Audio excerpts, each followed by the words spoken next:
Past perfect tense. Let's learn together what's past perfect tense. First of all, we are going to learn the definition of past perfect tense. The past perfect tense is used to describe an action that was completed before another action in the past. Something that occurred before another action in the past, we use past perfect tense. Here we can make the positive sentence using the positive structure. First of all, we will use subject, then we will use had, the auxiliary verb, then we will use past participle, which means third form of the verb, and lastly, we will use the object of the sentence. For example, she had finished her homework. In this sentence, we have she as the subject, had an auxiliary, finished, third form of the verb, and her homework, that's the object. They had left the office. That's positive sentence.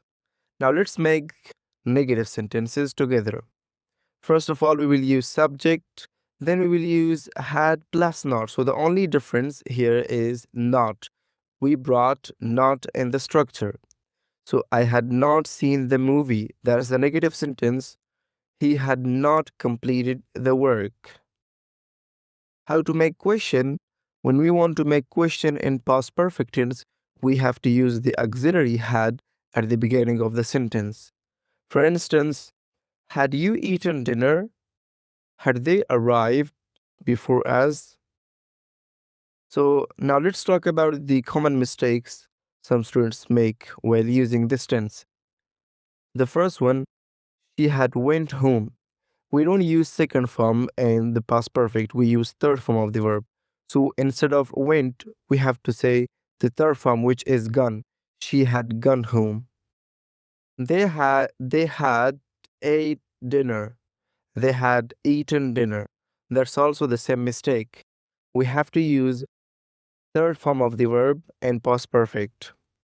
That's all about past perfect tense. If you have any question, you are welcome to ask in the comment